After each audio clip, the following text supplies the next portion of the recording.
বিভিন্ন লোক বিভিন্ন মতামত দিয়েছে, চরিত্র সম্পর্কে কিছু লিখুন, সেই অনুযায়ী জাজ আপনাদের ফার্স্ট সেকেন্ড থার্ড পুরস্কার দেবেন। তৃতীয় যাকে আমরা মনোনীত করেছি তিনি হচ্ছেন বর্ণালী গুহ। বর্ণালী গুহ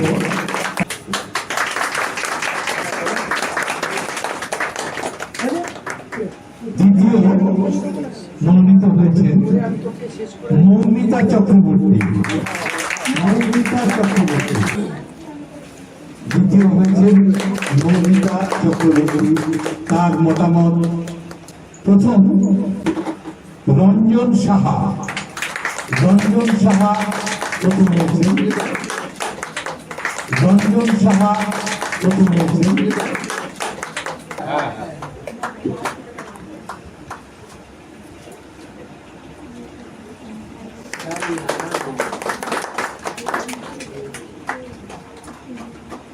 অনেক